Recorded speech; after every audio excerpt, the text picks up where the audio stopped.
नमस्कार साथियों, लाइव में जुड़ते रहिए।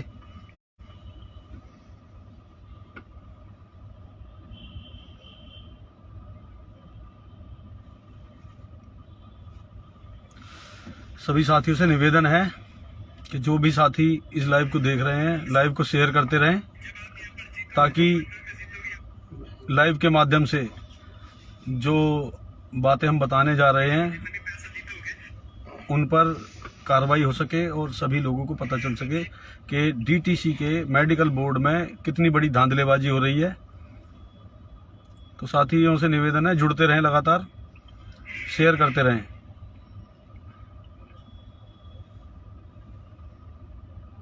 शेयर करते रहिए साथियों, ताकि जो हमारी यूनियन की सूचना है हर कर्मचारी तक पहुंचे।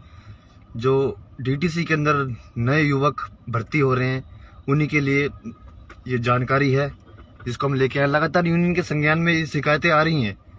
जो डीटीसी के मेडिकल बोर्ड के अंदर जो अधिकारी बैठे हैं, जिनकी नई ज्वाइनिंग हो रही है मेडिकल को लेकर, जिनका मेडिकल हो रहा है, उनको लगातार ही हरासमेंट किया जा रहा है। ये बहुत दुखद बात है नए कर्मचारियों के लिए, नई भर्तियों के लिए, क्योंकि उन कर्मचारियों को इस तरह मेडिकल लिया जा रहा है जैसे कि एक आईपीएस का मेडिकल लिया जा रहा हो, किसी आर्मी का या पुलिस में भर्ती किया जा रहा हो। एक छोटी सी कॉन्ट्रैक्ट की नौकरी में दिल्ली सरकार बेरोजगारी का पूरा फायदा उठा रही है। इस बात का, एक कॉन्ट्रैक्ट की नौकरी में जिसमें 16-17 हजार रुपए दिए जाते हैं, उस बात में मेडिकल ऐसा भयंकर लिया जा रहा है, आप समझ नहीं सकते, जैसे कि आईपीएस या फिर किसी आर्मी पर्सन का लिया जा रहा हो। पूरा हरासमेंट किया जा रहा है। ललित जी, थोड़ा संज्ञान में डालिए। नमस्कार साथियों, सभी साथियों से निवेदन है ज्यादा से ज्यादा शेयर करें ताकि बात आगे तक पहुंच सके। जब बात आगे पहुंचेगी तभी समाधान की ओर कुछ कार्रवाई होगी। साथियों,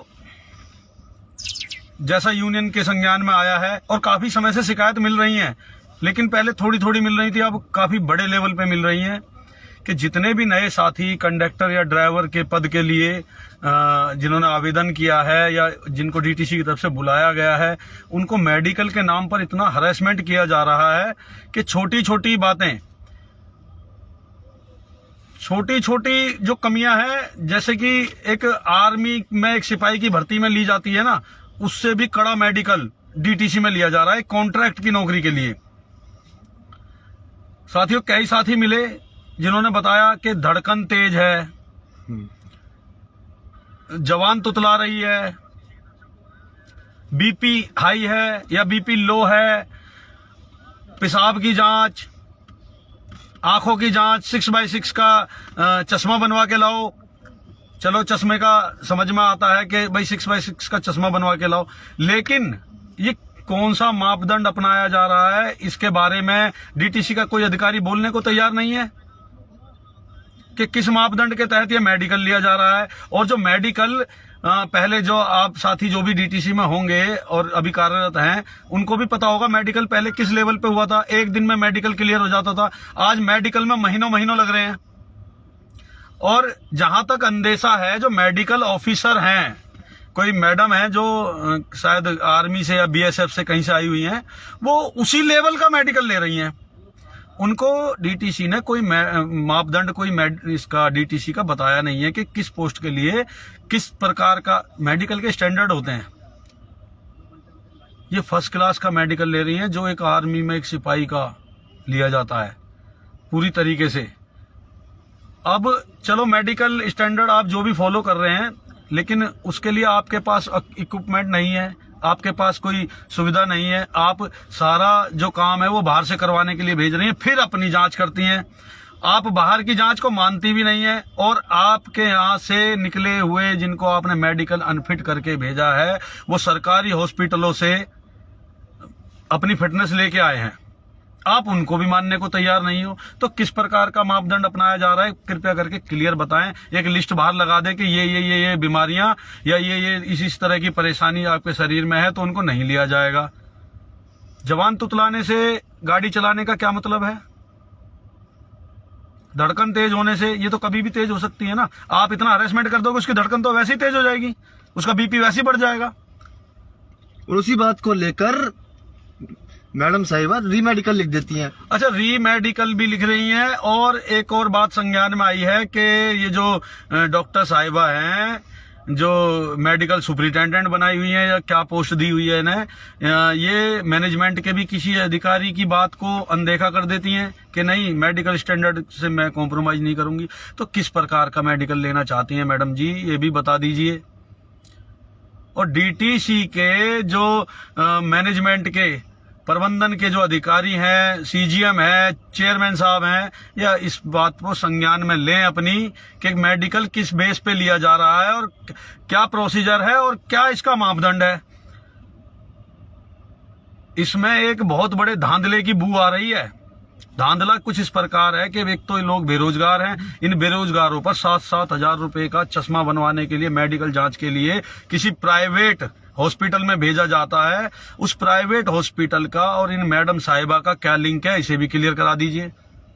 इसकी पूरी सीबीआई जांच होनी चाहिए, क्योंकि एक चश्मा आप किसी भी मतलब ऑप्टिकल से किसी चश्मे वाले से बनवाते तो वही चश्मे का रेट कम से कम 500, 600, 700 इतने तक का बन जाएगा। पर जो मैडम साहिबा बोलती हैं कि वहां जाके अपना आंखों का चश्मा बनाइए, जिसकी आंखें 6x6 भी है, ऐसे कर्मचारी भी मिले हमें जिनकी आंखें 6x6 की हैं, उनको भी कम से कम 6 बार उन्होंने री मेडिकल दे दिया है। और ये मेडिकल देने के बाद, आप मेडिकल लेने के बाद यही क्लियर नहीं करते कि भाई मेडिकल अनफिट कर दिया। मेडिकल अनफिट करने के बाद आप बता भी नहीं रहे किस चीज में मेडिकल अनफिट किया है, कि बता देंगे आप उसके लिए एप्लीकेशन लगाओ। मतलब आप सजा भी दे रहे हो और सजा का कारण भी नहीं बता रहे कि किस कारण से आप सजा दे रहे हो। और आपने मैडम साहिबा, हम आपको बता दें कि जो मेडिकल फिट बंदे थे, जो डीटीसी में किसी कारण लॉन्ग लीव में या किसी तरीके से निकाल दिए गए थे या उनको लॉन्ग एब्सेंट में रख के दोबारा उनसे मेडिकल लिया गया, फिर आप मेडिकल अनफिट करके दिखा रहे हैं उन्हें।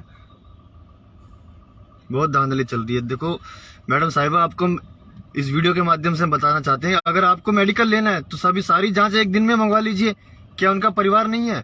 क्या उनका घर नहीं है? क्या उनका तेल के पैसे नहीं लगते? क्या उनका किराया नहीं लगता? क्या पूरे एक दिन का मेहनताना खराब होता है? एक दिन के लिए आप बोलते एक दिन इको टेस्ट कराओ, दूसरे दिन वो 4 दिन बाद आता है, बोलते जी यूरिन टेस्ट लेके आओ, फिर 4 दिन बाद उसको बोलते अब बीपी की रिपोर्ट लेके आओ, फिर 4 दिन में बोलते इको की लेके आओ, फिर RFT, TFT, पता नहीं न जाने कितनी आप ऐसी रिपोर्टें गिना देते हैं। ये सब होने के बावजूद भी फिर आप बोलते फिर दोबारा इको की रिपोर्ट ले आओ। तो मैडम ये तो बहुत सारा इतना हरासमेंट क्यों किया जा रहा है मेडिकल के नाम पर? क्या आपकी इनसे कमीशन की बातचीत है क्या? मैडम, आपका लिंक उस हॉस्पिटल से है, वो लिंक हमें पता भी लग गया है, और कहो तो आप उसे हम सार्वजनिक भी कर दें। आप अशोक विहार भेजते हैं आंखों की जांच के लिए, मेडिकल के नाम पर आप जो आंखों के मतलब चश्मा बनवाने 7-7 हजार रुपए खर्च करवा रही हैं। मैडम जी, क्या लिंक है उससे? आप यह भी क्लियर कर दें ताकि पहले से पता लग सके कि भाई हमारे इतने पैसे खर्च होने। 7 हजार रुपए किसी बेरोजगार से आप ले रहे हो या आप भेज रहे हो वहां पर, तो क्या ये ठीक है? या किसी आप सरकारी हॉस्पिटल में भी भेजते हैं, मौलाना आजाद डेंटल कॉलेज में, आई कॉलेज में भेजते हैं आप, तो वहां की जांच को... कमेंट है सर, देखो ये लक्ष्मण सिंह जी का कमेंट है, 100 रुपए का चश्मा 3500 में मिलता है। सर, अगर ये लक्ष्मण सिंह जी, अगर ये जो 100 रुपए का चश्मा आप बता रहे हैं तो 3500 में मिला है, अगर उसकी कोई रसीद वगैरह हो तो वो हमें पर्सनल नंबर पर भेजें। इस मुद्दे को हम अच्छे लेवल पे उठाएंगे, मीडिया के साथ ही इस पर पूरी जांच करने को तैयार है। पूरा स्टिंग हो इस मामले के अंदर। मैडम जी, आपको हमने ये सूचना इसलिए दी है कि आप अभी भी थोड़ा सा इन पर रहम करें, कर्मचारियों पर, या जो अभी कर्मचारी बने भी नहीं है, आपने उनके ऊपर इतना दबाव डाल रखा है। मेडिकल अनफिट ना होते हुए भी वो मेंटल प्रेशर में इतने में आके मेडिकल अनफिट अपने आप हो जाएंगे। आप क्या चाहते हैं? कॉन्ट्रैक्ट बेस की नौकरी है, कॉन्ट्रैक्ट पर उस नौकरी का पता नहीं कब तक रहेगी, कब तक नहीं रहेगी, प्राइवेट होने वाली है, क्या क्या 36 तरह के कानून बनाए जा रहे हैं डीटीसी को लेकर, लेकिन आप मेडिकल में जरा सी भी ढील नहीं बरत रहे, और ढील बरतनी भी नहीं चाहिए। जो स्टैंडर्ड है कॉन्ट्रैक्ट के कर्मचारी के लिए, कंडक्टर ड्राइवर के लिए, आप उस स्टैंडर्ड का मेडिकल लीजिए ना। लक्ष्मण जी, मैं आपसे बोलना चाहता हूँ, इसी पेज पे आपको हमारे यूनियन के नंबर मिल जाएंगे, ललित चौधरी जी का, मनोज शर्मा जी का, तेजपाल जी का, अमित भाटी जी का। इसी पेज पे आप देखोगे तो आपको हमारे फ़ोन नंबर मिल जाएंगे, उस पर आप किसी भी व्हाट्सअप कर सकते हैं और अपनी रसीद भेज सकते हैं, ताकि हम इस बात के अंदर पूरी जांच करवाएंगे कि क्या इसके अंदर क्या घोटाला है, क्या बात है, क्या सब कुछ निकल के आएगी अपने आप ही धीरे धीरे।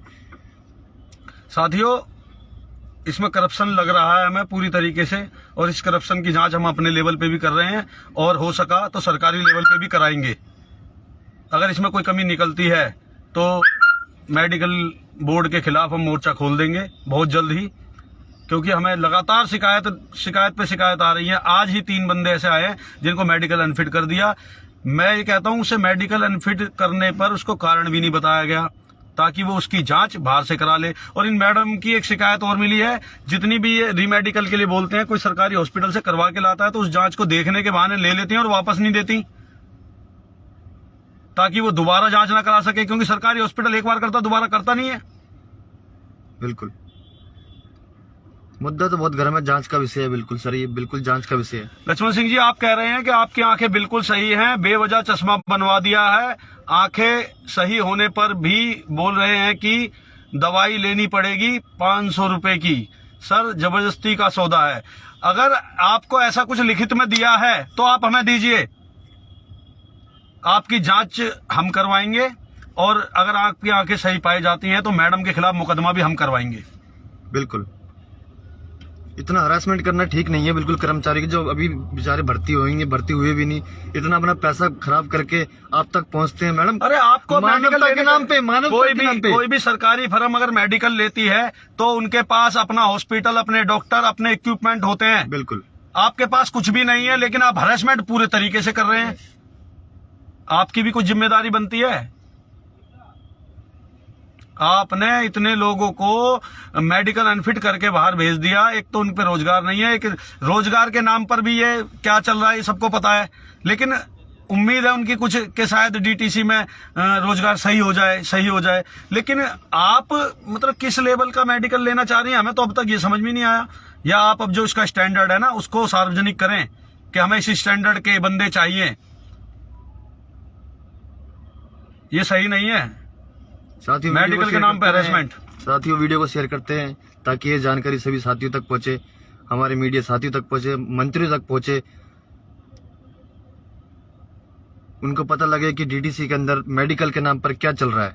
और लक्ष्मण सिंह जी, आप जितने भी आपने पैसे दिए हैं उनकी रसीद हो तो उन्हें संभाल कर रखें, और उन्हें हम आपसे पर्सनल मिलकर ले लेंगे, और फिर देखते हैं हम इस पर क्या से अच्छी कार्रवाई हो सकती है।